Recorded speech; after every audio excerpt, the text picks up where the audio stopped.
Estamos iniciando então o estudo da lição número 4. Cristo é superior aos anjos. Meus irmãos, esta lição tem como objetivo estudar os capítulos 1 e 2 da Epístola aos Hebreus, recapitulando alguns pontos já estudados abreviadamente na lição número 3. Nessa lição veremos como esse escritor trabalha um modelo de texto em estilo de sermão, bem parecido com o do Evangelho escrito por João. Embora seja uma epístola ou carta no tocante ao seu objetivo geral, tendo em vista ter sido dirigida a um grupo em particular, ainda que não consigamos identificá-lo, o prólogo, no entanto, assume o estilo de sermão, que inicia com a apresentação da revelação de Deus a Israel e a todos os homens durante todo o período do Antigo Testamento. De início, o autor revela seu relacionamento com a tradição judaica, visto que ele traz à memória dos seus leitores a forma como Deus se revelou a Israel. O autor, inclusive, se identifica com a história de Israel, se referindo às antigas gerações deste povo, chamando-as de pais, demonstrando até mesmo que ele tem uma certa familiaridade com a questão dos profetas do Antigo Testamento. A sua intenção inicial é expor que, embora Deus tenha se revelado através de anjos, através de Moisés, de Arão, do sumo sacerdócio levítico e dos profetas, tal revelação era parcial, tendo, porém, seu cumprimento na pessoa e obra do próprio Jesus. E este era o principal objetivo desse autor: expor a revelação superior de Jesus à humanidade através da encarnação e manifestação do seu Filho Jesus, que é maior, é superior, visto essa revelação ser completa em si mesma, predominando sobre as revelações anteriores que, embora divinas, eram parciais e progressivas. Este autor está em harmonia com o apóstolo Paulo no que diz respeito ao privilégio de Israel de ser o povo escolhido por Deus para ser o depositário da sua revelação. Paulo comenta esse fato logo no início da sua carta aos Romanos, e já no prólogo dessa epístola, o autor aos Hebreus também levanta o tema de Israel ter tido o privilégio de receber a revelação da lei com a intermediação dos anjos, privilégio que, aliás, encheu Israel de orgulho, que ofuscou sua visão espiritual e impediu os judeus do primeiro século de enxergar, levando a rejeitar a revelação maior de Deus através do Senhor Jesus.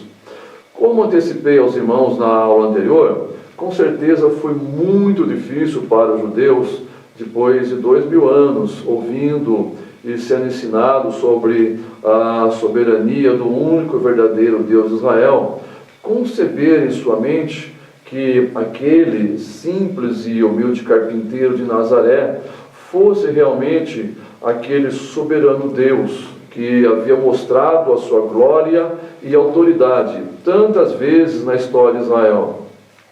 Na mente deles só havia um Deus.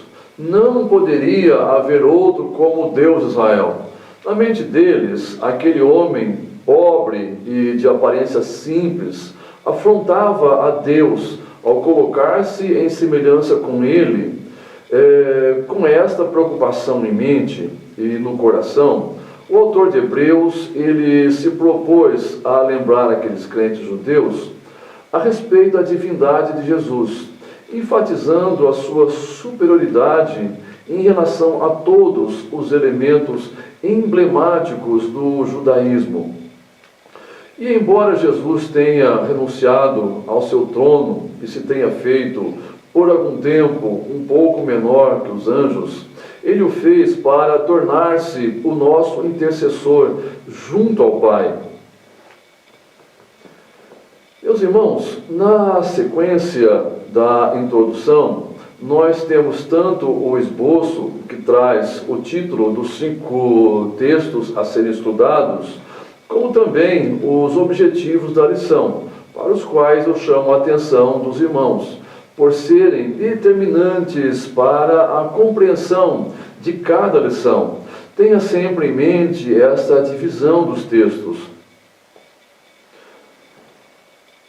Muito bem, então nós temos nossa lição, o esboço, introdução à divisão. Segundo, doutrina, Cristo é superior aos anjos. Terceiro texto, advertência, não negligenciem a salvação. O quarto texto, estímulo, somos membros da família de Deus. E por fim, o quinto texto, estímulo, somos membros da família de Deus. Muito bem, em relação então aos objetivos da lição. Em relação aos objetivos da lição, devemos sempre nos lembrar que ao concluir o estudo dessa lição, nós deveremos ser capazes de, em primeiro lugar, dizer a que perigo estavam sujeitos os primeiros leitores da Epístola aos Hebreus. Segundo, expor como Cristo é descrito em Hebreus 1 e 3. Terceiro objetivo, relatar a consequência de um crente em rejeitar a revelação divina proporcionada por Jesus Cristo. Quarto objetivo, explicar a missão dos anjos em relação aos membros da família de Deus, os crentes. E quinto e último objetivo, listar o tríplice propósito do ministério de Cristo como nosso sumo sacerdote. Isto posto, nós vamos entrar no estudo do texto número 1, Introdução à divisão 1. Meus irmãos em Cristo, ao iniciarmos esse texto, vemos que o primeiro subtítulo é uma divisão global desta divisão. Nesse texto, olharemos resumidamente para a mensagem dos dois primeiros capítulos, ou dos capítulos 1 e 2 dessa epístola, ou seja, é uma síntese desses dois primeiros capítulos, porque eles serão estudados nos textos 2 e 3 mais detalhadamente. O primeiro versículo desse capítulo dá a tônica do capítulo, e aqui o autor da carta apresenta a autorrevelação de Deus desde os primórdios do Antigo Testamento, o que se reveste de uma importância bastante grande, pelo simples fato de Deus se revelar de muitas maneiras. Isso está em acordo com o apóstolo Paulo, que escreveu nos 3 primeiros capítulos da Epístola aos Romanos, afirmando que Deus se revelou aos gentios por meio da natureza e da consciência, bem como se revelou aos judeus através das escrituras que lhes foram confiadas, tornando a todos os homens indesculpáveis quanto a um suposto desconhecimento de Deus. Para enfatizar a superioridade de Cristo sobre o primeiro elemento que ligava os judeus à lei, ou seja, os anjos, o autor se vale de diversos textos do Antigo Testamento para enfatizar a condição dos anjos enquanto seres simplesmente criados e, portanto, sujeitos à autoridade do Senhor Jesus Cristo, co-criador de todas as coisas. Entre os textos aos quais o escritor se refere na ordem dos livros do Antigo Testamento, alguns deles são Deuteronômio, capítulo 32, versículo 43, o Salmo 2, versículo 7, Salmo 8, versículo 6, Salmo 45, versículos 6 e 7, Salmo 102, versículos 25 e 26, Salmo 107, o 104, versículo 4 e o Salmo 110, versículo 1. Após ter discorrido sobre a posição dos anjos como seres criados e, portanto, inferiores a Cristo, visando a enfatizar a superioridade do Senhor Jesus sobre eles, enquanto elementos intermediários da lei, o escritor inicia o capítulo 2, afirmando que a palavra falada pelos anjos permanece firme, referindo-se aos propósitos para os quais a lei lhes foi dada, enquanto instrumento de revelação parcial e progressiva para a nossa salvação. Tomando como base a fidelidade dos planos inalteráveis de Deus e as consequências da desobediência a essa revelação, ainda que parcial, o escritor adverte aqueles irmãos que muito pior será a desobediência à revelação manifesta na pessoa e obra do Senhor Jesus Cristo.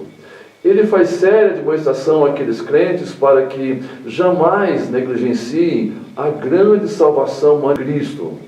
Os versículos 6 a 8 se constituem em uma argumentação do autor em favor do ato do Senhor Jesus ter assumido uma posição temporária e inferior à dos anjos, mediante a sua encarnação, assumindo uma humanidade plena para, através do sacrifício do seu próprio corpo, sofrer a morte vicária em nosso favor.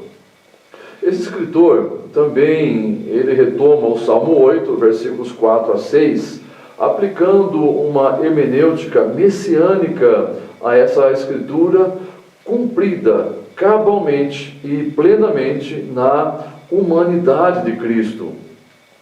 Nos versículos 8 a 18, o escritor mostra que essa condição de humilhação que o Senhor Jesus assumiu foi a razão da nossa salvação, mas expõe também a maneira como o Pai lhe glorificou depois de concluído o seu glorioso ministério.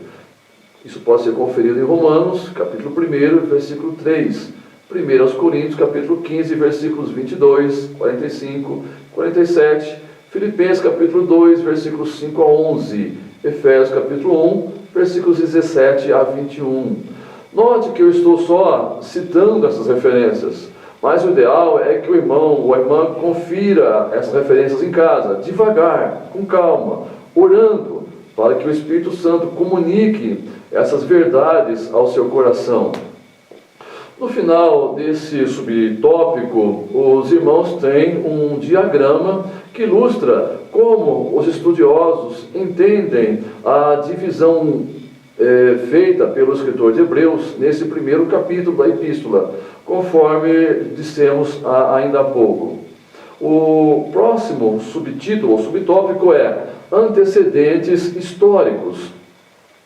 Notem os irmãos que as referências internas do texto, elas nos permitem depreender que a igreja para a qual esta epístola foi endereçada havia enfrentado uma perseguição bastante severa, possivelmente pelo Império Romano, mas sabemos também que o judaísmo influenciou em muito a perseguição aos seus compatriotas que aceitavam a mensagem do Evangelho de Cristo, no sentido de coagi-los a negarem sua fé e voltar à prática da lei mosaica, o que significaria uma apostasia, razão pela qual se fazia necessário fortalecer a fé daqueles irmãos mediante um profundo conhecimento da revelação divina por Jesus Cristo. Isto ocorre ainda até os nossos dias, pois os judeus mantêm um apego imensurável pelas Escrituras do Antigo Testamento. Em parte, isto é muito bom, mas, por outro lado, esse apego cega-lhes os olhos espirituais para que não vejam que aquelas Escrituras apontavam para a redenção na bendita pessoa do Senhor Jesus Cristo. Assim, não é de estranhar que os líderes judeus, desde os dias do ministério de Jesus, nesse caso, os sacerdotes, sempre tiveram dificuldade de compreender isso. Mas, se isso não bastasse, e por não quererem perder sua posição de liderança, sempre colocaram empecilhos no caminho de todos os judeus que aceitavam o Evangelho de Cristo, fazendo o possível e o impossível para fazer seus compatriotas voltarem para a prática da lei. Todos sabemos que o judaísmo é uma religião que conserva tradições e mais tradições, além de inúmeras superstições. Prova disso é o Talmud, principalmente a sua primeira divisão, chamada de Mishnah, que conservam toda espécie de superstição, inclusive envolvendo os anjos. Retomando a premissa assumida na lição de número 1, de que essa carta originalmente foi destinada a um grupo de crentes sob perseguição religiosa por parte dos seus próprios patrícios, os judeus, fica fácil compreender a dura prova que aqueles irmãos estavam atravessando.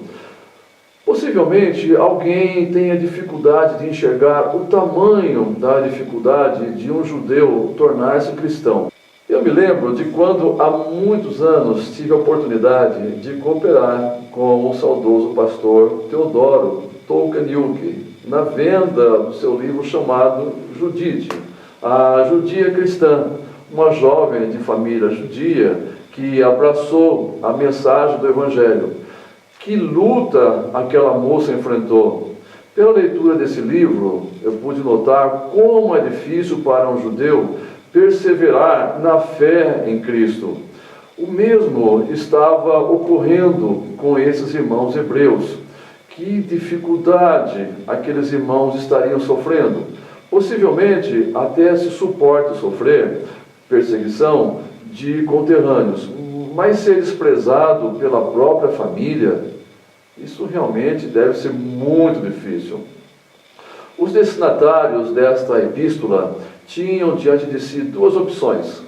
A primeira opção seria renegar sua fé em Cristo para reconquistar a simpatia e a confiança dos amigos e da família, mas isso significaria incorrer em apostasia. A segunda opção seria perseverar na fé em Cristo. Porém, isso seria sinônimo de absoluto sofrimento, desprezo dos amigos e da família. Talvez não seja tão difícil presumir isto, mas difícil mesmo seria estar na pele desses irmãos.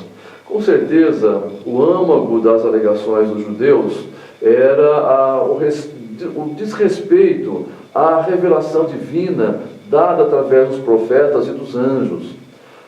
O segundo subtópico desse texto é contexto da epístola aos Hebreus. Este último subtópico trata da elevada posição de apreço que os anjos ocupavam na história e na vida dos judeus. Conhecedor desse fato, o escritor dessa epístola trouxe esse tema para embasar as suas argumentações. Esta consideração que os judeus tinham pela imagem dos anjos se dava em função do conhecimento que tinham da participação dos anjos na outorga das escrituras da lei mosaica, como sendo eles participantes no processo dessa revelação, conforme o texto de Deuteronômio, capítulo 33, versículo 2. Conforme Estevão citou em seu sermão, que antecedeu a sua morte, fato registrado também por Lucas, no livro de Atos, capítulo 7, versículos 38 e 53. O apóstolo Paulo também fez menção dessa participação ao escrever aos Gálatas, capítulo 3, versículo 19. Por essa razão, o escritor dessa carta incluiu este primeiro elemento relacionado à história do judaísmo, justamente para dizer aos seus leitores que estavam sob o fogo da perseguição que Jesus é em tudo superior a esses seres celestiais, que na realidade estão a serviço dos santos. Deus havia se utilizado dos anjos muitas vezes na história de Israel para falar ao seu povo. Contudo, Deus agora havia trazido ao mundo o maior instrumento revelador de sua graça, o seu próprio Filho. Concluído o estudo desse texto, passaremos agora para o estudo do texto número 2, cujo título é Doutrina, Cristo é superior aos anjos, e que estudará o capítulo 1 da Epístola aos Hebreus.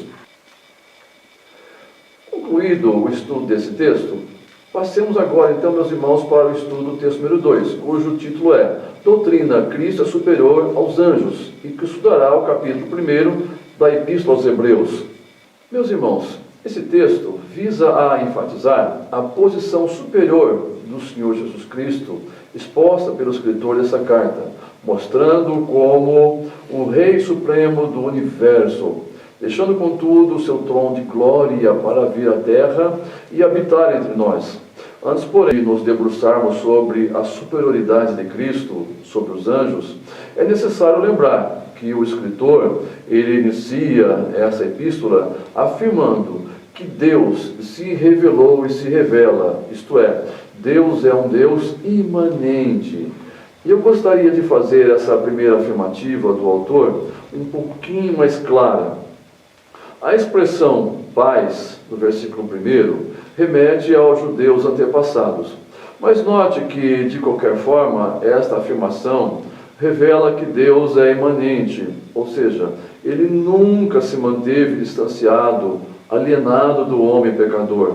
Ele sempre esteve constantemente Deus buscou revelar-se ao homem e à mulher para mostrar sua misericórdia e o seu amor.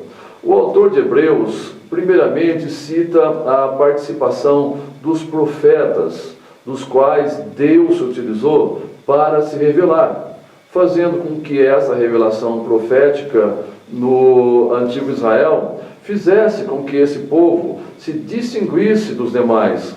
E no presente falou pelo Filho, conforme o versículo 1. O autor, ele mostra um Deus que se revela, um Deus que se comunica com os homens. Ele fala de uma forma direta ao seu povo, não é um Deus mudo. Os advérbios gregos polimeros, muitas vezes, ou politropos, muitas maneiras, que modificam o verbo falar, mostram a intensidade dessa comunicação. Deus, em nenhum momento da história, deixou o seu povo sem orientação. Ele fala e fala sempre o que é necessário. Segundo o autor, Deus falou aos cristãos da nova aliança por intermédio do seu Filho, conforme o capítulo 1, versículo 1. O uso das locuções verbais, havendo falado ou depois de ter falado, versículos 1 e 2, demonstra que essa ação divina foi um fato consumado. Isto não quer dizer, de forma alguma, que Deus não falará diretamente com mais ninguém, como defendem alguns intérpretes. O autor, ele jamais tencionou dizer isso, mas ele utilizou essas locuções verbais para expressar que Deus falou de forma completa na revelação de seu Filho. Todavia, sem a conotação temporal de que não falaria mais no futuro, pois o Espírito Santo, ele continua falando ininterruptamente à igreja. O objetivo do autor aqui, evidentemente, é mostrar que Cristo é o clímax da revelação profética. Ele é a revelação final. O ministério profético na Antiga Aliança teve uma importância ímpar. O Senhor disse que falaria por intermédio de seus profetas. No capítulo 3, versículo 7 do seu livro, o profeta Amós, ele afirmou que, abre aspas, certamente o Senhor Jeová não fará coisa alguma sem ter revelado os seus segredos aos seus servos, os profetas. Fecha aspas. O silêncio profético, portanto, era a pior forma de castigo que poderia vir ao antigo Israel.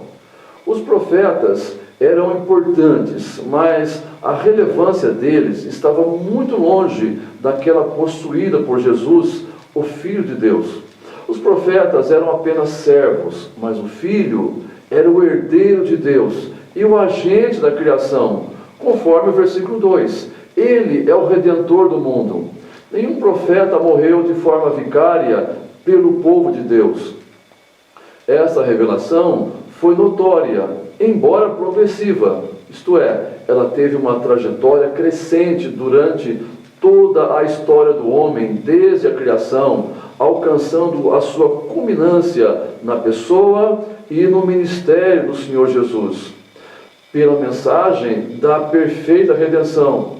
Assim eu chamo a atenção dos irmãos para a expressão da qual o autor utiliza, dizendo que Deus falou pelos profetas, por entendê-la como muito significativa.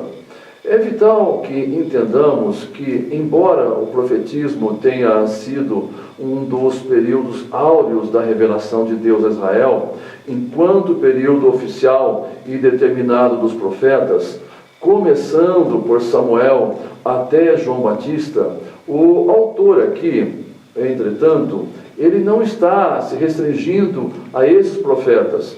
Portanto, não se trata somente dos profetas desse período. Não, absolutamente não. Lembre-se que no capítulo 11 o autor vai elencar os homens e mulheres que venceram pela fé, incluindo nomes como o de Enoque, chamando inclusive de profeta. Dessa forma, o termo profetas aqui está se referindo a todos aqueles que, em menor ou maior grau, tiveram participação na revelação divina através dos tempos. E isso inclui desde os primórdios, como já dissemos, Enoque, Abraão, Jacó, Josué e outros foram considerados profetas. Tanto é que na Bíblia hebraica, o livro de Josué é colocado entre os profetas anteriores ao cativeiro. Isso inclui, inclusive, a Davi, que sempre foi considerado profeta pelo povo de Israel. Deus usou esses heróis do Antigo Testamento por dezenas de vezes para chamarem Israel para perto de si. Gostaria de evocar o exemplo do ministério de Jeremias. Meus irmãos, admira-me a persistência desse homem em chamar Judá ao arrependimento. Em seu livro, ele registra pelo menos umas 10 vezes a expressão divina: eu enviei os meus profetas, eu enviei os meus profetas, eu enviei os meus profetas, eu enviei os meus profetas. Revela que Deus insistiu em chamar a Judá para perto de si. No livro de Jeremias encontramos outras palavras tais como: se tu voltares para mim. É admirável como Deus exterioriza seu amor e sua longanimidade para com Judá. O mesmo se deu em relação ao reino do norte, Israel. Por exemplo, o profeta Oséias. Ele foi maravilhosamente usado por Deus para registrar os constantes e existentes convites de Deus para que Israel se voltasse para ele, utilizando a figura de um marido traído, porém disposto a perdoar, disposto a amar. Esse escritor, cuja identidade desconhecida já estudamos, quando disse: a nós falou-nos nesses últimos dias pelo Filho, está em pleno acordo com o apóstolo Paulo, que a maior revelação de Deus, entretanto, na vida e no ministério do seu Filho Jesus, quando escreveu aos Romanos capítulo 5, versículo 9, que Deus prova o seu amor para conosco, em que Cristo morreu por nós, sendo nós ainda pecadores. Assim, para Paulo, não havia maior prova que alguém pode dar a respeito do seu amor do que o próprio Deus. E isso ele o fez na pessoa do seu Filho. E isso fica claro nas palavras do profeta Isaías, no capítulo 5, no versículo 4.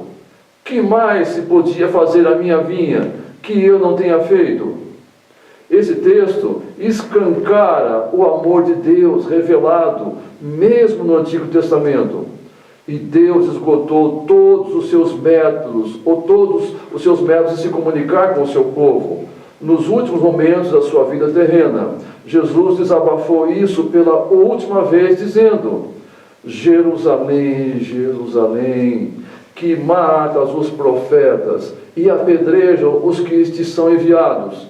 Quantas vezes quis eu ajuntar os teus filhos, como a galinha junta os seus pintos debaixo das suas asas, mas tu não quiseste. Dessa forma, não consigo conceber a ideia de um Deus irado, de um Deus envolvido em santidade, que o afaste das suas criaturas, ou que delas fique alienado, tanto no Antigo como no Novo Testamento. Vejamos agora o tema da posição ocupada por Jesus, segundo o escritor de Hebreus.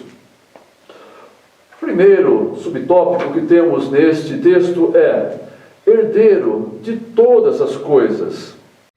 Muitos pais não perceberam, mas a esquerda tentou destruir a educação conservadora. E muitos deles só notarão os perigos do globalismo e do esquerdismo quando for tarde demais. Aparentemente, o Brasil venceu o risco de se tornar uma ditadura comunista, mas o desafio de educar nossos filhos fora do alcance de mentes diabólicas nunca foi tão urgente. Os vários esquerdistas que governaram o Brasil nos fizeram sentir incapazes, isolados e sem condições de reagir, ainda que nós, os conservadores, fôssemos e somos a maioria do povo brasileiro. Por isso, a sua família precisa ler o Guia Conservador da Família Brasileira, escrito para auxiliar os pais que desejam ver cumpridos nas vidas de seus filhos e da nação brasileira os propósitos de Deus.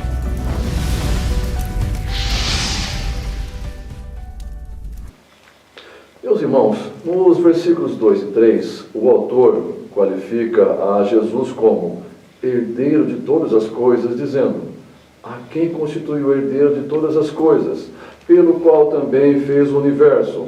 Ele que é o resplendor da glória e a expressão exata do seu ser, sustentando todas as coisas pela palavra do seu poder.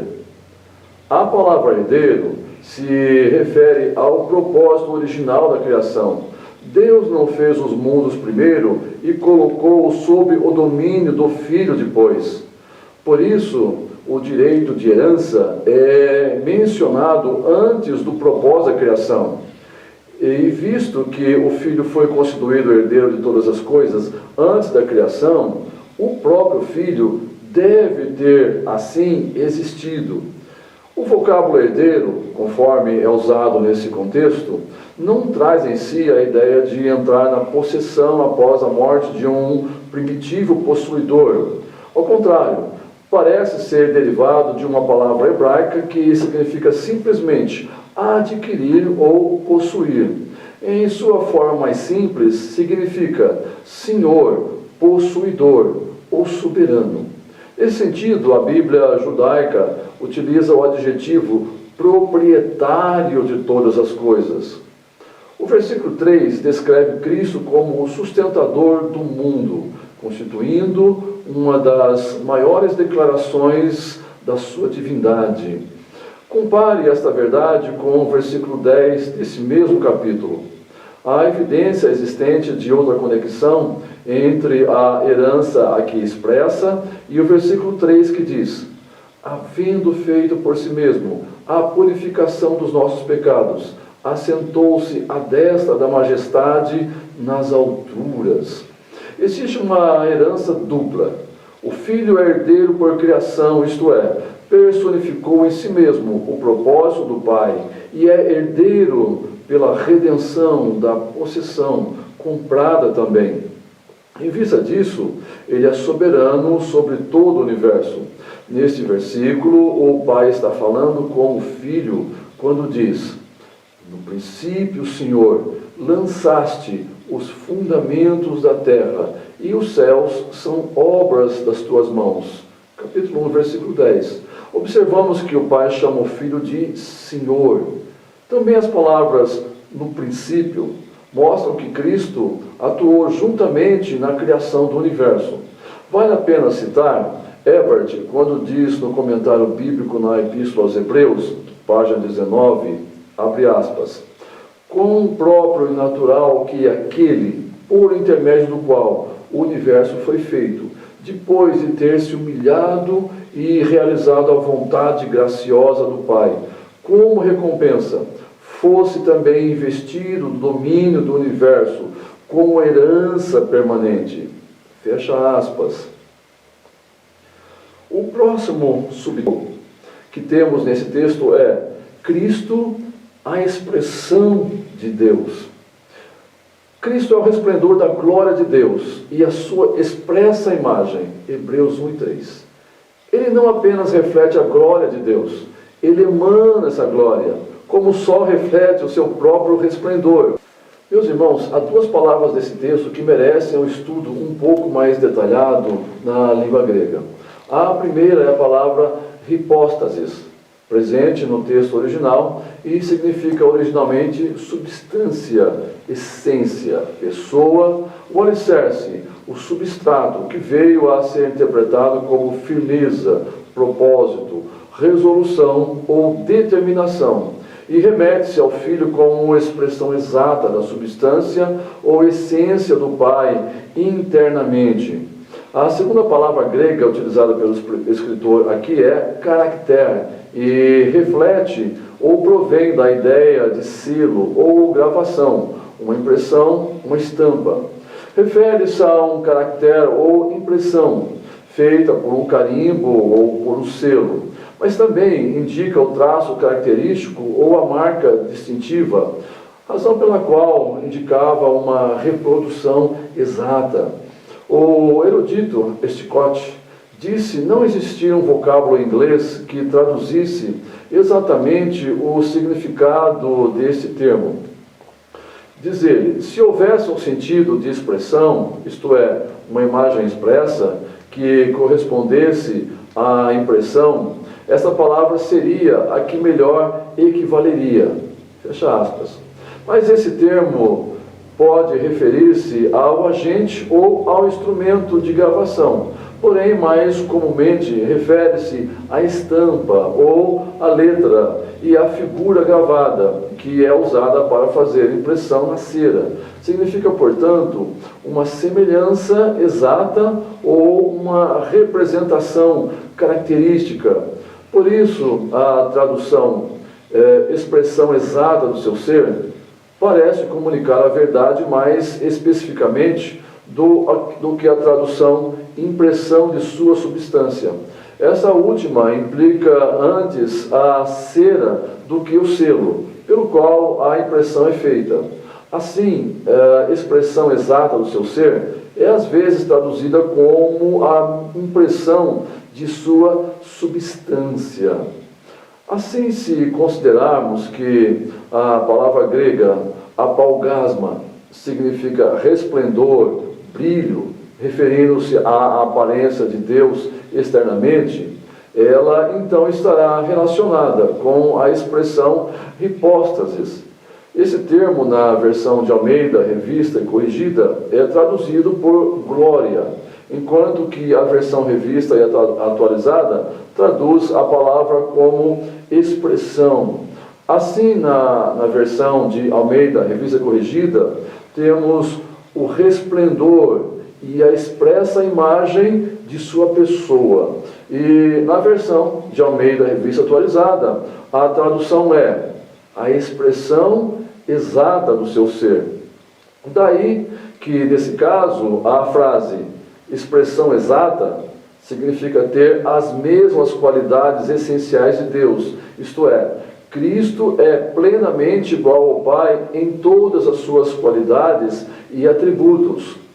Assim, a frase sustentando todas as coisas pela palavra do seu poder, conforme está o versículo 3, está diretamente ligada ao contexto desse capítulo. Lembremos-nos que a revelação do próprio Cristo está sendo aqui apresentada. Considere que, pela palavra de Cristo, o universo permanece, ou então é destruído. Todo o universo está sob o seu comando. Meditemos sobre essa profunda verdade. Quão grande é a sua revelação em pessoa. O fato de Cristo haver trazido uma nova revelação não anula o Antigo Testamento, nem o transforma em um mito. Pelo contrário, o Antigo Testamento é tão digno e tão inspirado quanto o Novo Testamento. A diferença básica entre ambos consiste no seguinte: o Antigo Testamento contém uma revelação incompleta e conducente à manifestação de Jesus Cristo, o Messias de Deus, que recebeu do Pai a responsabilidade de trazer uma revelação completa, enquanto que o Novo Testamento registra que Cristo fez-se portador dessa perfeita revelação vaticinada no Antigo Testamento, através de figuras, tipos, símbolos, profetas e anjos. Portanto, se alguma importância há no fato de que Deus usou os seus anjos para comunicar parte da antiga revelação, muito mais importante é receber a revelação divina trazida por Deus em pessoa, encarnado através do Filho. O segundo subtópico aqui é a eternidade do trono de Cristo. Meus amados, nesse ponto do capítulo 1, o escritor de Hebreus se utiliza de diversos textos do Antigo Testamento para demonstrar a exaltação de Jesus. E é de suma importância que os irmãos notem e identifiquem as citações que esse escritor faz do Antigo Testamento nesse capítulo.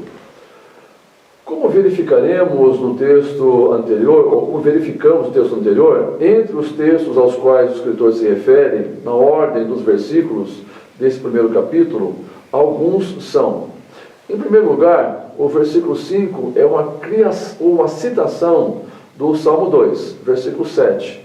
Tu és meu filho, eu hoje te gerei.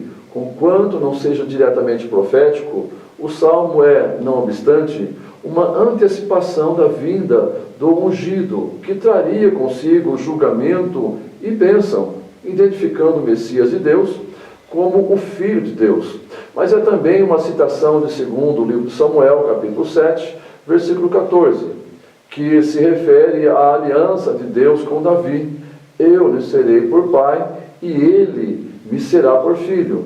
E que também tem passagem paralela em 1 Crônicas, capítulo 17, versículo 13.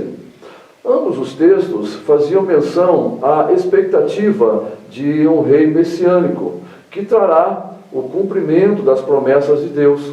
É importante que tenhamos em mente que a palavra filho, como está no versículo 5, não se refere primordialmente ao Filho como segunda pessoa da Trindade, embora isso se ache implícito em cada uma das passagens antes citadas, mas ao Filho de Deus como homem. Em segundo lugar, o versículo 6 é uma citação de Deuteronômio, capítulo 32, versículo 43. Que todas as nações louvem o povo de Deus. Deus se vingará dos que mataram seus servos.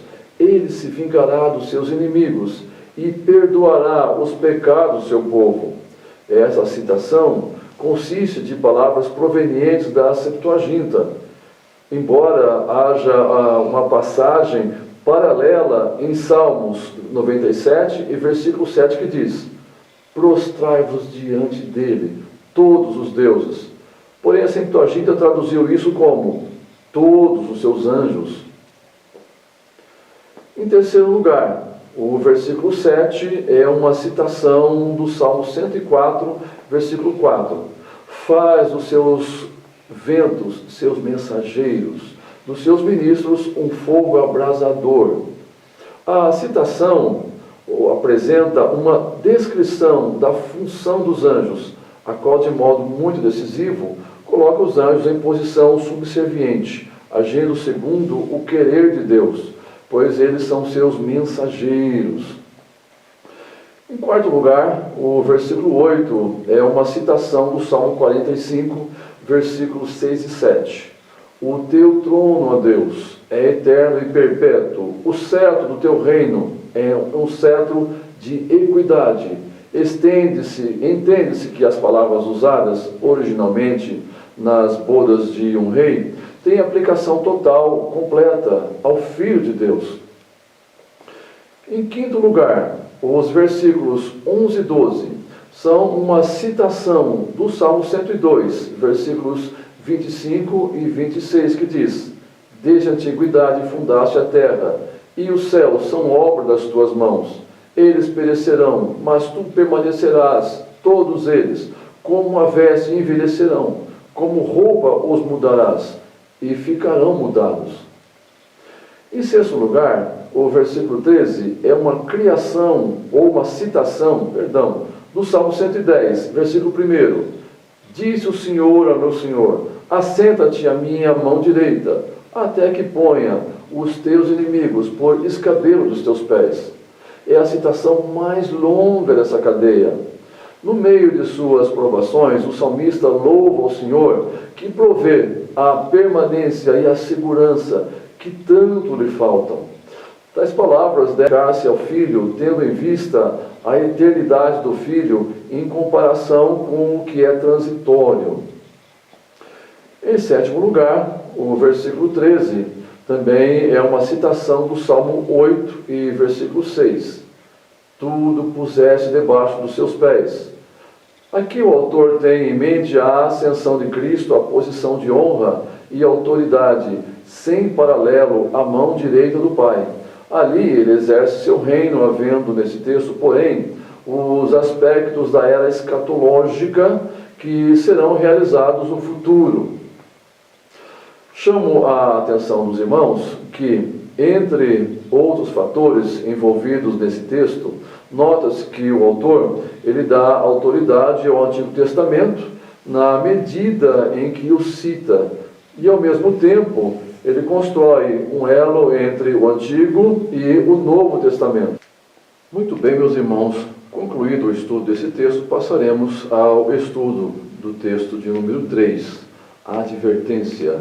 Não negligenciem a salvação, conforme Hebreus capítulo 2, versículos 1 a 4. Meus irmãos, conforme estudado, o escritor dessa epístola, ele tinha uma preocupação de buscar fixar na mente daqueles irmãos judeus a grandeza da revelação manifesta em Cristo, que em muito superava aquela que foi comunicada pelos anjos e profetas. Mas o autor, ele vai além e adverte os seus leitores ante o perigo de reduzir a uma coisa comum a salvação que Deus oferece mediante a revelação manifesta através de seu Filho. Vimos que o primeiro capítulo da Epístola aos Hebreus trata da majestade do Filho de Deus, quer no seu estado antigo, quer nas suas relações pessoais com o Pai. Além disso, vê-se que o Filho é maior do que os anjos em dignidade, mesmo no estado encarnado ou intercessório. O escritor da epístola, ele considera agora um outro aspecto de Cristo, não a sua divindade, mas a sua humanidade como o Filho do homem em relação ao mundo dos homens. Este capítulo de Hebreus, ele se inicia com uma admoestação e uma advertência. Portanto, convém nos atentar com mais diligência para as coisas que já temos ouvido, para que, em tempo algum, nos desviemos delas. Hebreus capítulo 2 e versículo 1. Notem os irmãos que a conjunção portanto, ou a expressão por esta razão, conforme a Almeida Revista Atualizada, liga o ensino do primeiro capítulo a respeito da glória do Filho e sua suprema dignidade como mediador à admoestação para, com mais firmeza na Almeida Revista Atualizada, ou com mais diligência na versão Almeida Revista Corrigida, apegarmos-nos às coisas que foram ouvidas, não apenas por causa da superioridade da própria revelação, mas também por causa da suprema grandeza do revelador divino. O primeiro subtítulo que temos nesse texto é: não nos desviemos da revelação divina. Meus irmãos, conforme Martinho Lutero, a palavra grega amalessantes significa literalmente desviar-se, apartar-se ou errar o alvo, como um navio que na sua violência, na violência dos elementos, não consegue chegar ao porto. A ideia é a de um barco à deriva, longe do porto por descuido da tripulação. Da mesma maneira, a desatenção e o desprezo a revelação que Deus nos comunica através do seu Filho Jesus Cristo pode constituir instabilidade espiritual e até perda da comunhão com o Senhor. No capítulo 6, o escritor da Epístola aos Hebreus compara a nossa fé em Cristo a uma âncora para a nossa alma, conforme o versículo 19. Ele diz que devemos lançar a âncora da fé de maneira a não nos mover a respeito daquilo em que cremos, em que pomos a nossa fé. Esse aviso contra a negligência é o primeiro de uma série de advertências com um significado cada vez mais profundo, espalhadas pela epístola. A veemência crescente desses avisos assinala os estágios de declínio natural nas coisas espirituais e pode somente provar ser de valor para aqueles que guardam firme a confiança e a glória da esperança até o fim, conforme Hebreus capítulo 3, versículo 6. A advertência se encontra em meio à discussão sobre os anjos e separa o argumento da primeira parte, em que Cristo é apresentado como superior a eles. Hebreus capítulo 1, versículos 4 a 14. Da última parte, em que os anjos são considerados superiores aos homens, Hebreus capítulo 2, versículo 5 até o versículo 7. Stuart, na sua página 285, ele disse que, abre aspas, a palavra negligência, amalessantes, é claramente enfática e significa tratar com completo desrespeito ou desdém, qual o que faz supor a apostasia. A palavra salvação, soteria, refere-se à religião cristã com todas as suas bênçãos prometidas e tremendas ameaças. Esse subtópico é concluído com essa advertência tão séria do versículo 1. Importa que nos apeguemos com mais firmeza às verdades ouvidas, para que delas jamais nos desviemos. Hebreus capítulo 2 e versículo 1. O próximo subtópico desse texto é o perigo de rejeitar a revelação divina. Meus irmãos, precisamos analisar com muito cuidado o texto de Hebreus capítulo 2, versículo 2 até o versículo 4, que inclusive está destacado no final desse subtópico. Porque se a palavra falada pelos anjos permaneceu firme e toda transgressão e desobediência recebeu a justa retribuição, como escaparemos nós, se não atentarmos para uma tão grande salvação, a qual, começando a ser anunciada pelo Senhor, foi-nos depois confirmada pelos que a ouviram, testificando também Deus com eles, por sinais, milagres e várias maravilhas, e dons do Espírito Santo distribuídos por sua vontade. O nosso manual de estudo traz a seguinte redação: as penas sofridas por aqueles que desobedeciam às leis do Antigo Testamento são pequenas quando comparadas com as sofridas por aqueles que rejeitam os favores da revelação divina trazidas por Jesus Cristo. A violação das leis no Antigo Testamento muitas vezes resultava em morte física, mas hoje a rejeição da revelação de Cristo resultará em morte espiritual, isto é, perdição eterna. Mas eu quero chamar a atenção dos irmãos para examinarmos melhor esse texto, para não incorrermos em erro hermenêutico. E aqui eu gostaria de ser bem didático e tratar disso de uma maneira bem prática, para me fazer entender e não ser mal interpretado. Em primeiro lugar, nós sabemos que só há um Salvador, e só há uma condenação para os que o rejeitam, seja antes ou depois que Jesus cumpriu seu ministério. O escritor de Hebreus, ele não está em desacordo com o restante da Escritura do Novo Testamento. Por exemplo, Paulo afirma aos Romanos, capítulo 3, versículo 23, dizendo: porque todos pecaram e destituídos estão da glória de Deus. Entendamos que o pronome todos inclui a todos os homens de todas as épocas, o que iguala a todos debaixo da mesma condenação. Portanto, os que morreram sem salvação no Antigo Testamento e os que morreram sem salvação depois do sacrifício de Cristo terão a mesma condenação. Há uma palavra de Jesus registrada em Lucas, capítulo 12, versículo 47 e 48, que expõe a liberdade do justo julgamento divino.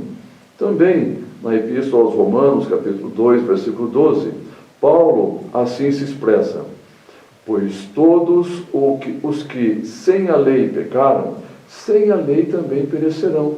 E todos os que pecarem sob a lei, pela lei, serão julgados. Essas e outras escrituras nos permitem conjecturar que ele, o justo juiz, julgará a todos os perdidos, segundo a sua justiça. Entendo, porém, que esses textos não têm relação com Hebreus, capítulo 2, versículos 2 e 3. O que o texto de Hebreus está dizendo é que haverá aplicação de pena tanto para um quanto para outro, sem, no entanto, estabelecer obrigatoriamente menor ou maior rigor, cabendo exclusivamente a Deus estabelecer critérios de julgamento, de forma que, em se tratando de revelação salvífica, a consequência para eles no Antigo Testamento foi a mesma que se aplica àqueles que rejeitam a salvação em Cristo, isto é, a perdição eterna.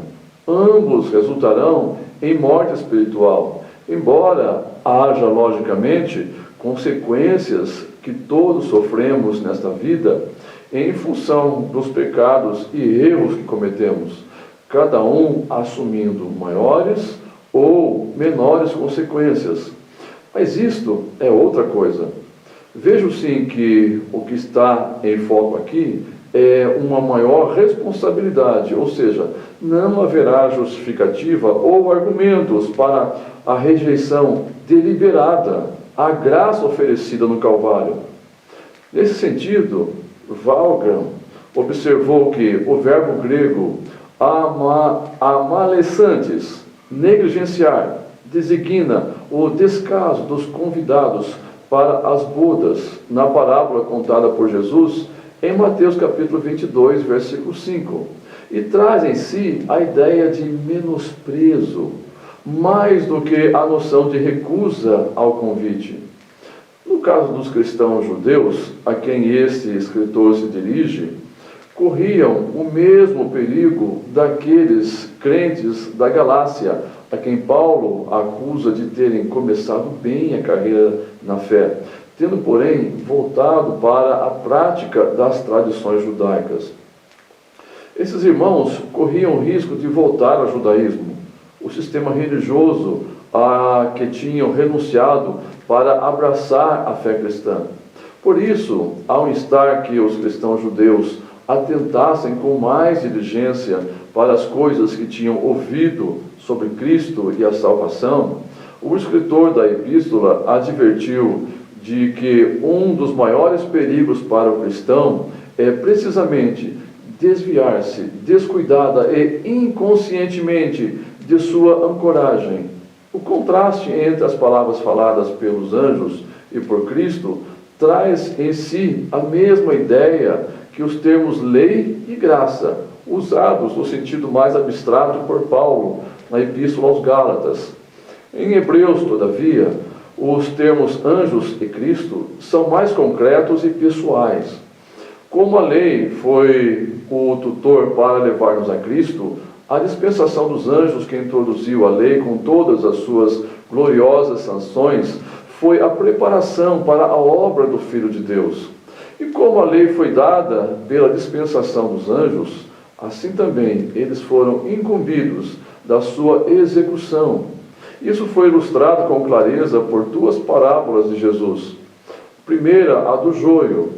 Mandará o Filho do homem os seus anjos, e eles colherão do seu reino tudo o que causa escândalo, e os que cometem iniquidade, e lançá-lo-ão lançá-lo-ão na fornalha de fogo. Ali haverá pranto e ranger de dentes. Mateus capítulo 13, versículos 41 e 42.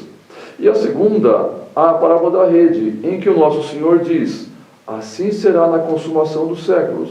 Virão os anjos e separarão os maus dentre os justos. Está claro que os anjos reunirão os ímpios para o castigo, de sorte que se pode dizer, em certo sentido real, que a grande salvação de Cristo é uma concretização da palavra falada pelos anjos e a redenção pela graça daqueles que estão sob a lei. O autor da epístola indaga: como escaparemos nós, se não atentarmos para uma tão grande salvação? Meyer chamou essa colocação de a pergunta irrespondível. Não existe possibilidade de fuga. Os olhos divinos veem todo pecado e todo pecador está debaixo da ira de Deus. Onde o sangue do Cordeiro não estava, na ombreira das portas, morreu o primogênito de toda a família do Egito. Quando os israelitas se recusaram a entrar na terra prometida, os seus corpos caíram no deserto. Alguns pressupõem haver uma indevida brandura na revelação neotestamentária, isto é, a crença de que um Deus de amor não punirá a impiedade e que a fé é somente uma consciência luminosa de que tudo, de algum modo, há de terminar bem. Ao contrário, a vida cristã é severa, é intensa, o oposto mesmo da divagação nas correntes deste mundo. Se os da dispensação antiga, a quem Deus falou por intermédio dos profetas, foram punidos com cruel destruição por seus pecados, como escaparemos nós, que vivemos na dispensação daquele que é a luz do mundo e o autor de tão grande salvação? E a advertência não se refere apenas às transgressões e aos pecados realmente praticados.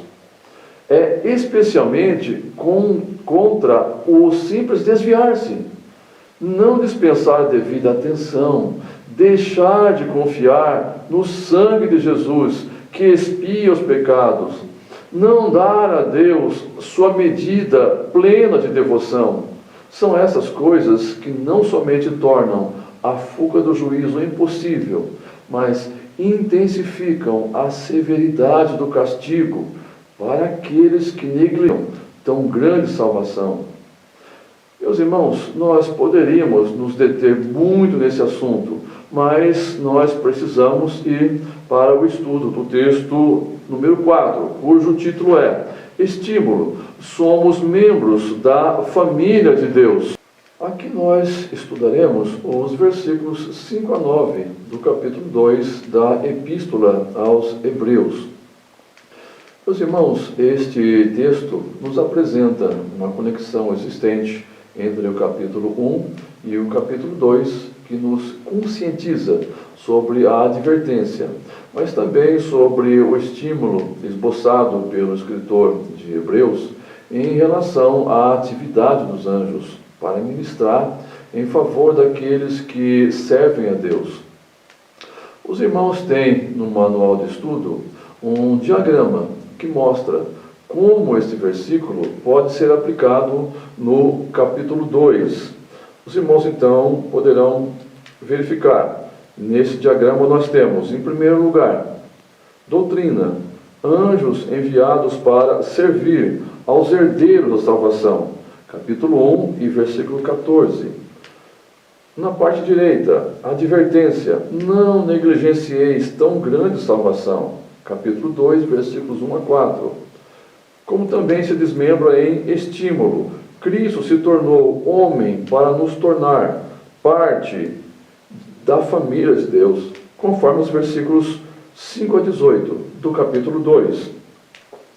E agora então nós vamos olhar, depois de termos visto esse diagrama, para o próximo subtópico, ou o primeiro subtópico desse texto, a salvação de que falamos, baseado na Epístola aos Hebreus, capítulo 1, versículo 14, e capítulo 2 e versículo 5. Numa análise cuidadosa do diagrama, o aluno pode ver como Hebreus capítulo 1, versículo 14, aplica-se positivamente a Hebreus capítulo 2, versículos 5 a 18. Vemos como ambas as passagens se completam e se relacionam. Não são todos eles, os anjos, espíritos ministradores, enviados para serviço a favor dos que hão de herdar a salvação? Hebreus 1,14. Pois não foi a anjos que sujeitou o mundo que há de vir, sobre o qual estamos falando. Hebreus capítulo 2, versículo 5. Meus irmãos, tendo advertido os seus leitores o perigo da negligência à lei e apresentado a grande salvação como o remédio para a queda, o escritor de Hebreus, ele volta ao tema dos anjos. Desta vez, não para apresentar a majestade do Filho, mas para enfatizar o domínio do homem e não dos anjos sobre a criação. Porque não foi aos anjos que sujeitou o mundo futuro, de que falamos. Depois de inserir uma palavra pastoral, de exortação e admoestação, o escritor da epístola continua o tema que ele apresentou no capítulo 1, a superioridade do Filho. Os anjos são criaturas sujeitas ao seu Criador, o Filho de Deus. Os anjos são, como o escritor disse no capítulo 1, versículo 14, espíritos ministradores, enviados para servir aos crentes que herdarão a salvação. E no mundo por vir, não serão os anjos que reinarão, mas o Filho reinará. Essa referência ao porvir pode nos surpreender, porque, pela nossa perspectiva, a Bíblia fala primeiramente sobre o mundo presente. Quando nós pensamos no porvir, imaginamos o retorno de Jesus e a restauração da terra. O autor de Hebreus, no entanto, olha para a salvação que os crentes herdarão no porvir, e faz dela parte da era messiânica, na qual Jesus reina supremo. Essa era começou quando Jesus tomou seu assento à mão direita da majestade no céu, conforme Hebreus 1:3. É a isso que o autor está se referindo quando ele diz sobre o qual estamos falando. Por isso, Jesus, com o propósito de salvar o homem, torná-lo parte da família de Deus e dar-lhe o direito de reinar com ele sobre o mundo vindouro, conforme 2 Timóteo, capítulo 2, versículo 12, e Apocalipse, capítulo 20, versículo 6. A necessidade do Salvador. Esse é o subtópico que temos. Meus irmãos, nesse subtópico, o escritor continua o tema que ele apresentou no capítulo 1, a superioridade do Filho.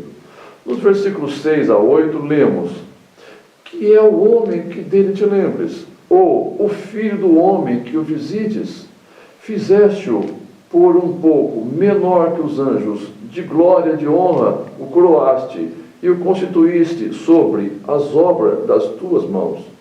Todas as coisas sujeitaste debaixo dos seus pés. A citação que o autor faz aqui é do Salmo 8, versículos 4 a 6, texto em que Davi descreve a glória dos céus, a obra de Deus na criação, os céus, a lua e as estrelas, comparando, porém, esses corpos celestiais ao homem, que nada mais é que uma partícula de pó.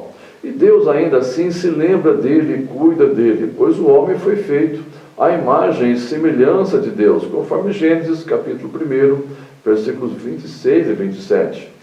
No princípio, o homem recebeu a autoridade sobre os peixes do mar, as aves do céu e todas as criaturas que se movem na terra.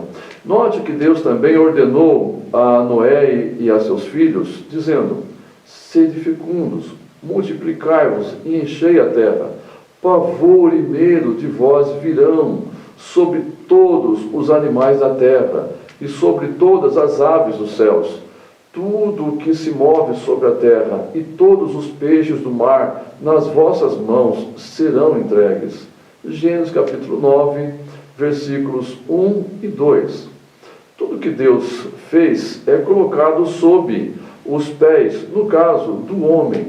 Em Hebreus, capítulo 2, versículo 5, o autor usou o verbo sujeitar. Antes da queda, o homem dominava sobre toda a criação. Deus colocou tudo sob o seu controle. O Salmo 8 narra o homem reinando sobre a criação de Deus. Mas embora o salmista não relembre o fato, após a queda de Adão no pecado, sabemos que o homem se tornou mortal.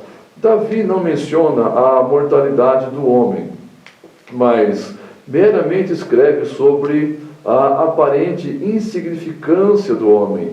Salmo 8, versículo 4. Apesar de tudo, o propósito do homem de encher a terra e dominá-la e reinar sobre todas as criaturas de Deus permanece, mesmo depois do pecado ter entrado no mundo. Assim, ciente da insignificância do homem, Davi pôde expressar, ou, apesar disso, falar da autoridade do homem de governar a grande criação de Deus.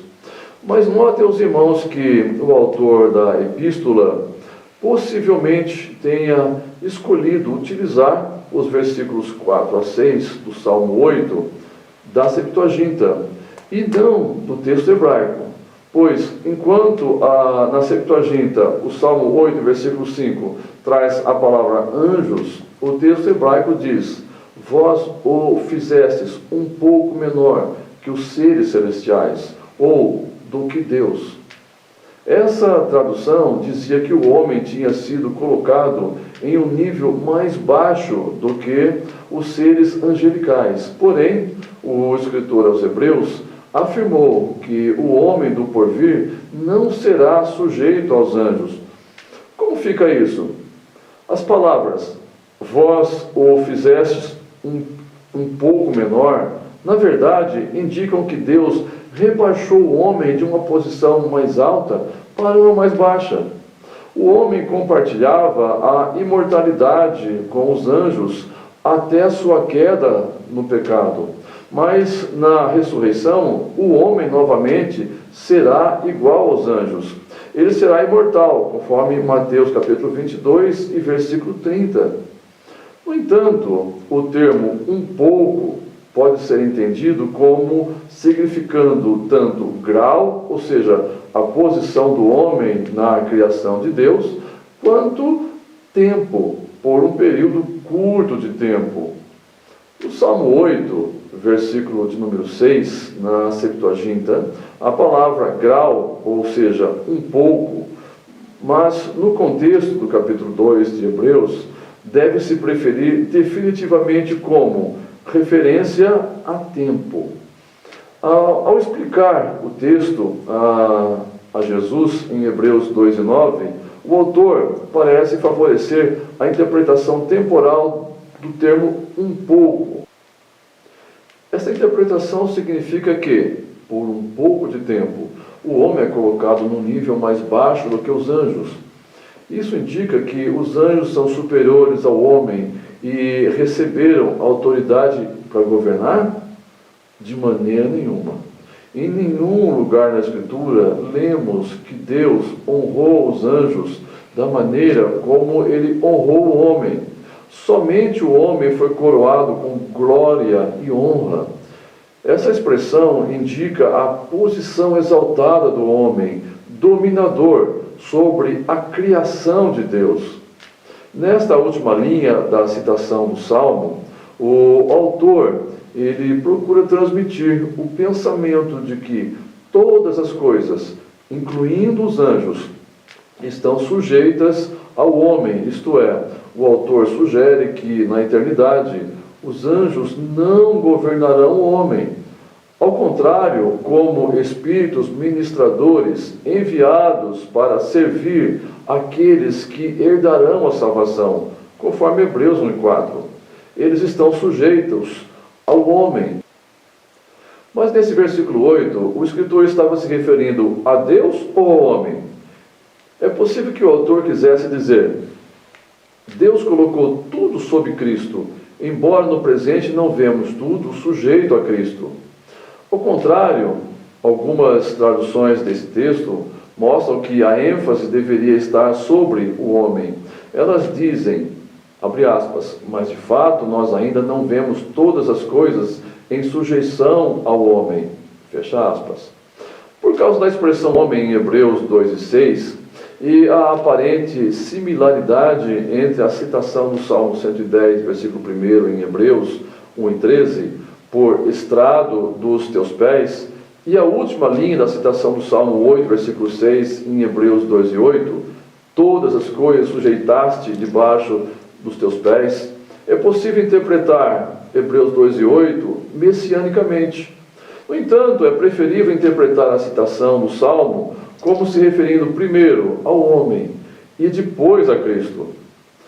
Brooke Foss Westcott coloca isso de uma maneira sucinta quando comenta o Salmo 8, abre aspas, não é e nunca será considerado pelos judeus diretamente messiânico, mas como expressando o destino verdadeiro do homem que encontra o seu cumprimento no Filho do homem e somente por meio dele no homem. Ele oferece o ideal que foi perdido por Adão e então recuperado e liberado por Cristo. Fecha aspas. Note que há uma nota tranquilizadora de esperança no final do versículo 8, em que o autor diz, neste momento, porém, ainda não vemos todas as coisas a ele sujeitas. Essa expressão, ainda não, mostra que a tarefa não foi cancelada. Ela ainda será cumprida, mas não por meio dos recursos do primeiro Adão, porque esses estão falidos. Podemos não ver o homem como conquistador agora, mas o versículo 9 diz que vemos Jesus, o segundo Adão, por meio de quem um povo redimido terá não somente uma segunda chance, mas um sucesso completo. Esta declaração tão clara é o primeiro uso do nome Jesus. Até esse ponto, a referência, embora inequívoca, tenha sido encoberta, agora toda alusão indireta é deixada de lado e o nome santo de Jesus é anunciado. Embora no Salmo 8 a intenção original do salmista era chamar a atenção para o domínio do homem sobre a criação de Deus, certamente Jesus Cristo cumpriu as palavras do Salmo. No versículo 9 nós lemos, vemos todavia aquele que, por um pouco, tendo sido feito menor que os anjos, Jesus, por causa do sofrimento da morte, foi coroado de glória e de honra, para que, pela graça de Deus, provasse a morte por todo o homem. Nesse versículo, vemos que Jesus cumpriu a mensagem do Salmo 8. O apóstolo Paulo também escreveu aos Filipenses, capítulo 2, versículo 8, dizendo que Jesus a si mesmo se humilhou, tornando-se obediente até a morte, e morte de cruz.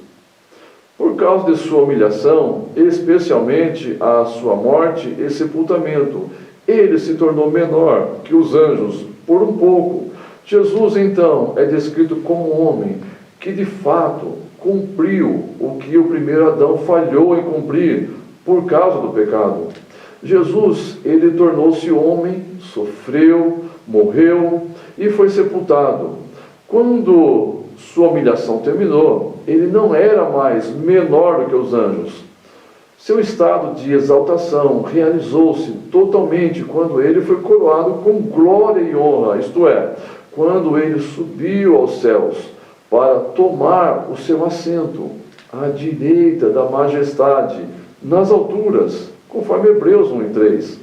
Jesus consumou a redenção do seu povo ao experimentar a morte, para que seu povo pudesse viver e reinar com ele.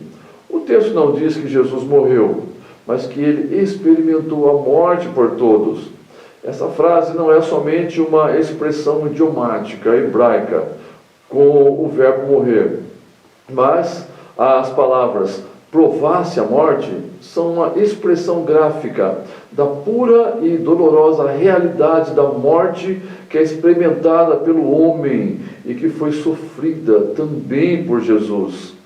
Jesus experimentou a morte em seu maior grau de amargura, não como um nobre mártir, aspirando a um estado de santidade, mas como um Salvador sem pecado, que morreu para libertar pecadores da maldição da morte espiritual. Meus irmãos, após estas breves considerações sobre esse texto, nós vamos agora para o texto número 5, que tem como título Estímulo. Somos membros da família de Deus. Texto este baseado no capítulo 2 de Hebreus, versículos 10 a 18. Meus irmãos, o autor desse texto analisa o capítulo 2 de Hebreus, dividindo em 4 aspectos que perfazem 4 divisões. É importante analisar qualquer texto com suas partes constitutivas, pois muitas vezes essas divisões nos dão uma maior clareza naquilo que o escritor está transmitindo. Aqui nós temos as seguintes advertências. Note, os irmãos, que o escritor, em primeiro lugar, apresenta uma advertência entre os versículos 1 a 4. E essa advertência, não nos esqueçamos, também é baseada no texto anterior do capítulo 1, pois também inicia com uma conjunção coordenativa conclusiva. O título que foi dado a esta sessão foi Advertência, a grande salvação. Em segundo lugar, o foco é a necessidade de um Salvador, baseado nos versículos 5 a 9. A terceira seção adotada aqui é o autor da salvação, abrangendo dos versículos 10 ao versículo 13. Em quarto lugar, o nosso manual de estudo adotou o título O Trabalho Sacerdotal do Salvador, que aborda os versículos 14 a 18. O subtópico que temos agora é o autor da salvação, Hebreus capítulo 2, versículos 10 até o versículo 13.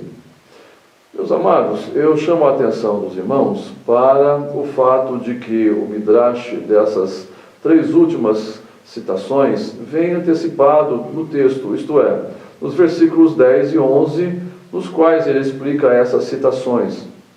Notem os irmãos que o escritor, conforme dissemos, ele compreende essas escrituras como tendo o seu cumprimento em Cristo. O propósito teológico deste capítulo 2 de Hebreus, inclusive através dessas citações e desses midrashes, é expor a condição inferior aos anjos, na qual Cristo encontrou por pouco tempo, em função de sua encarnação, de sua humanidade, para que, provando a morte por todos, trouxesse muitos filhos à glória. Como também este escritor acrescenta no versículo 17, escrevendo que, pelo que convinha que em tudo fosse semelhante aos irmãos. E precisamos aqui incluir um aspecto escatológico, uma vez que ele aponta para o poder momentâneo da morte. Assim, meus irmãos, vemos nesse capítulo 4 importantes citações do Antigo Testamento e, em seguida, a interpretação empregada pelo autor. A primeira está nos versículos 6 a 8. Aqui a citação é do Salmo 8, versículos 4 a 6, que demonstra a compreensão cristológica do autor a respeito do Antigo Testamento. O autor de Hebreus, ele entende que o Salmo se refere a Cristo. A segunda está no versículo 12, cuja citação é do Salmo 22 e versículo 22, dizendo: Anunciarei o teu nome a meus irmãos, cantar-te-ei louvores no meio da congregação. Essa citação do Salmo 22 fala da apresentação que Cristo fez de nós ao Pai, após a sua ressurreição. A terceira encontra-se no versículo 13. E outra vez, porei nele a minha confiança. Aqui o autor está citando o Salmo 56, versículo 11. Esse texto indica a posição de Cristo, esperando pacientemente o momento em que todos os inimigos estarão sob seus pés. E a quarta encontra-se ainda no versículo 13. E outra vez, eis-me aqui a mim e aos filhos que Deus me deu. Essa citação é do capítulo 8, versículo 18, do profeta Isaías. Aqui o profeta se reporta ao nosso relacionamento com Cristo no decorrer do seu governo milenial. Este subtópico é incluído com o destaque e a análise dos versículos 10 e 11 que leremos. O escritor assim se expressou: porque convinha que aquele para quem são todas as coisas, e mediante quem tudo existe, trazendo muitos filhos à glória, consagrasse pelas aflições o príncipe da salvação deles. Versículo 11. Porque assim o que santifica como os que são santificados, são todos de um, por cuja causa não se envergonha de lhe chamar irmãos. O nosso manual de estudo diz que o versículo 10 é um dos versículos de mais profundo significado nas Escrituras. A expressão, por cuja causa e por quem todas as coisas existem, é igual à de Colossenses 1,16, exceto que nesse texto, Paulo declara que no Filho é que todas as coisas foram criadas e que é para Ele que elas existem. Mas Paulo também escreve em sua primeira carta aos Coríntios, capítulo 8, versículo 6, dizendo: todavia, para nós há um só Deus, o Pai de quem é tudo e para quem nós vivemos, e um só Senhor, Jesus Cristo, pelo qual são todas as coisas, e nós por Ele. O escritor de Hebreus está dizendo que todas as coisas existem para o seu interesse e para a sua glória. E os filhos que serão conduzidos à glória são um elemento importante nesse processo. Portanto, a fim de garantir que eles serão conduzidos à glória, ou seja, à glorificação de filhos, juntamente com o Filho, foi necessário aperfeiçoar o Filho como pioneiro da salvação deles, como homem. E nisso se destaca a sua missão redentora, a fim de que ele não viesse a falhar em sua tarefa. A tradução inglesa de Williams diz aqui, vertido para o português, que é o alvo final e a causa primária do universo, conduzindo muitos filhos à glória, para tornar-se o líder de sua perfeita salvação através de sofrimentos. Esse versículo enfatiza uma vez mais a divina iniciativa e controle na encarnação. Deus não se equivocou. Antes, tudo estava bem dentro dos seus propósitos. Foi algo temporário, mas estabeleceu um elo eterno entre o Filho e os filhos. Era próprio que Deus o instituísse para, dessa forma, ser Ele o meio da redenção humana, para a glória de Deus. Portanto, a encarnação de Jesus não foi incoerente com a natureza divina do Pai, e nem com o Filho, e nem contrária aos propósitos divinos. Longe disso. Foi necessária para que produzisse a filiação, mediante a qual toda a salvação é mediada. O verbo aperfeiçoado aqui não pode significar purificado de qualquer fraqueza moral ou pecado, pois esse livro defende a impecabilidade de Cristo.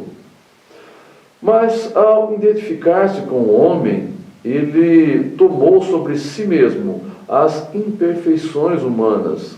Notemos a importância dos sofrimentos como medida de aperfeiçoamento. Era apropriado que a ação executada para ajudar os homens incluísse o sofrimento, visto que o sofrimento é um destino comum da humanidade. Para tornar Jesus plenamente qualificado como o pioneiro da salvação, o treinamento necessário envolvia passar pelo sofrimento. Dessa forma, ele se tornou o nosso grande líder. Tudo quanto foi exigido dele foi formado nele, mediante os sofrimentos. Uma vez que a missão de Cristo se completou, ele foi glorificado. O líder ou autor da redenção deve possuir tudo quanto ele espera da parte dos remidos.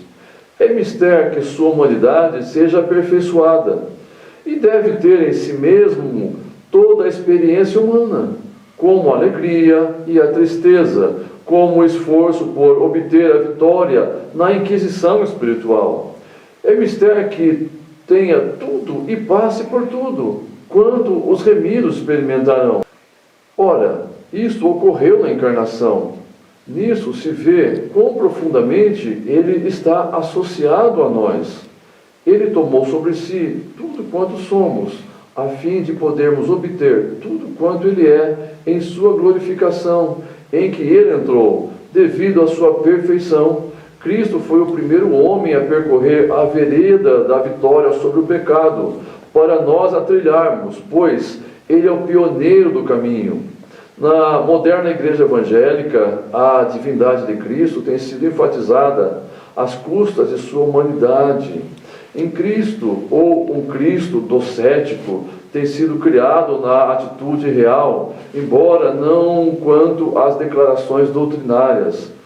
Tudo quanto Cristo fez é atribuído à sua divindade, e nada, a não ser a sua morte, é deixado para a sua humanidade.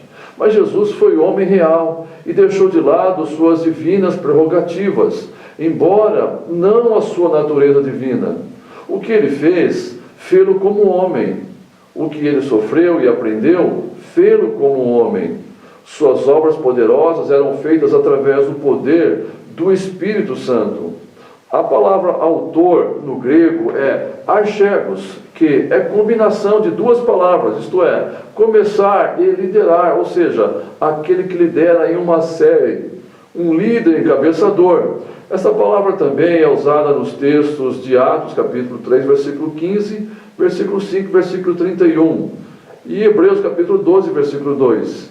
Tal palavra também significa líder, alguém que começa algo, embora também fosse empregada no sentido de originador, fundador, pioneiro. Nos escritos gregos era usada para denotar o herói, que fundava uma cidade, dava-lhe o nome e se tornava o seu guardião. Também denotada ou denotava alguém que é a cabeça ou fundador de uma escola filosófica. O termo também tinha uma conotação militar específica, referindo-se ao comandante de um exército que ia diante dos seus homens e lhes marcava o caminho. A ideia é de um líder que abre um novo caminho. O contexto admite ambas as ideias. Alguém que começa como o primeiro em uma série, o autor ou originador da salvação. Cristo é tanto o autor da salvação, quanto também, por ser homem, é o primeiro de uma série de homens que atravessam a barreira da mortalidade para a imortalidade. Portanto, ele é o pioneiro do caminho, o qual não somente é o caminho, mas também lidera os homens no caminho, ou seja, é o seu líder. É provável que o autor sagrado tivesse intencionado dar a entender ambas essas ideias ao usar esse termo. Essas ideias não são contraditórias, pois, por ser o pioneiro, ele é também o autor. Ele não somente produz a salvação com sua expiação e ressurreição, mas também lidera os homens através do seu exemplo na inquisição espiritual, a fim de que eles possam obter o alvo colimado. Cristo é o pioneiro por meio da fé, conforme Hebreus capítulo 12 e versículo 2, por meio do exemplo moral e da dedicação espiritual, qualidades essas que os remidos precisam ter se quiserem aproximar-se de Deus e correr bem na carreira espiritual. O termo salvação, que envolve não meramente o perdão dos pecados, mas igualmente o sermos tudo quanto Cristo é e possuir tudo quanto Ele possui. A expressão filhos à glória define a salvação. Poderíamos sumarizar a salvação através da palavra filiação. contanto que entendamos perfeitamente o que isso significa. Indica a real participação na própria natureza do Filho de Deus, pois ele é o nosso irmão mais velho. Seu Pai é também nosso Pai, e nós somos um, segundo nos diz o 11º versículo. O Pai transmite a seus filhos a sua própria natureza, e eles possuem a natureza do Filho, o Deus homem, para que venham a participar de toda a plenitude. A glória mencionada subentende a majestade da natureza divina, seus atributos e perfeições. Os remidos são conduzidos à sua glória, a mesma glorificação possuída por Cristo, conforme a Epístola aos Romanos, capítulo 8, versículo 30. Devido ao pecado, o homem ficou muito aquém desta glória, conforme Romanos, capítulo 3 e versículo 23. Mas em Cristo, readquirem-na plenamente. O último subtópico desse texto é o trabalho sacerdotal do Salvador, versículos 14 a 18. E aqui nós vamos deter pouco. Meus irmãos, essa última passagem do capítulo 2 da Epístola aos Hebreus, que analisa os versículos 14 a 18, mostra 3 razões por que era necessário que Cristo se fizesse Deus homem e nosso sumo sacerdote. Em primeiro lugar, nos versículos 14 a 16, ele se fez homem para livrar-nos da sentença de morte, visto que só através de sua encarnação, assumindo nossa semelhança, é que Cristo poderia morrer em nosso lugar para nos libertar do medo da escravidão da morte. Em segundo lugar, no versículo 17, o autor relata que Jesus se fez homem, não apenas para suportar a penalidade dos nossos pecados, mas para livrar e limpar nossa consciência maculada da culpa do pecado. Por isso podemos chegar diante do trono de Deus com plena confiança de aceitação em Cristo. Em terceiro lugar, no versículo 18, o autor esclarece que Jesus se encarnou, tornou-se nosso sumo sacerdote, sofreu as mesmas tentações que nós sofremos hoje para socorrer-nos em nossas tentações e para agir como nosso ajudador quando estivermos enfrentando a tentação. Temos a certeza de que o bondoso coração de Deus se inclina para nos ajudar em nossas fraquezas. Meus amados, estamos concluindo nossa aula de hoje, continuando orando ao Senhor para que esse estudo contribua e muito para o nosso crescimento espiritual em dias tão difíceis como estamos vivendo. Que Deus em Cristo vos faça abundar mais e mais no estudo de sua santa e bendita palavra.